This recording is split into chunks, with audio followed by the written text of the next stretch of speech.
So Sashko, my first meeting with you was as an 8th grader coming in halfway through the year who didn't even speak English because you were coming from the Ukraine. And I remember saying, what am I supposed to do? How am I supposed to teach this guy? And yet you have grown in every way, like unbelievable. How quickly you pick things up, how hard you work, how you've become a leader very quickly. You know what you want to accomplish, and you don't let things get in the way. You're going to accomplish those things. Just so many things that we can look at and go, that guy knows what he wants to do. That guy knows where he's going. He's willing to put in the work. He's willing to put in the struggle. My challenge to you is to not forget the lessons from here, but not necessarily the lessons from class. I don't think you'll forget those. But the examples and the lessons of those who know God, love God, are faithful to God, even in the midst of times when they get hard. Hard times are going to come. That's part of living on this earth right now. But don't forget the lessons that you've been able to witness, experience, talk through about how God is faithful, and what he calls for you to be is to be faithful to him. Hey, Sash, I love coaching you in soccer. You were one of the most fearless players I ever saw. I think you'd dive headfirst in somebody's foot if you thought you could get a goal out of it. I love that work ethic, that passion. I just hope you'll use it to find the Lord and to follow him. Sash, I feel like I've been with you since the beginning. Since you stepped off the plane from Romania and you came to Grace, and how not being able to speak barely any English, and man, just how you have come from there, how you have grown from there, how you've in the way that you do your schoolwork.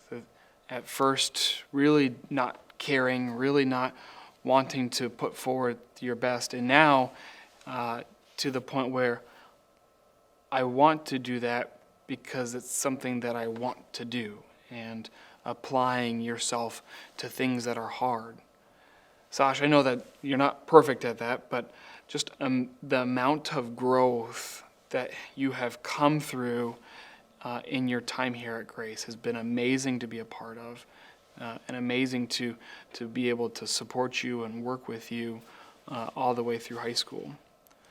Sash, I think the biggest thing, and I think you're still wrestling with this, but having that honest conversation of, is this God thing something that is truly what I want to follow? And like you have grown in your English and grown in the way that you do school, I think you've grown in your relationship and your approach with the Creator of all things. And so, Sash, as you leave Grace and as you step out into the real world, and wherever you end up, college-wise or work-wise, Sash, remember that God loves you.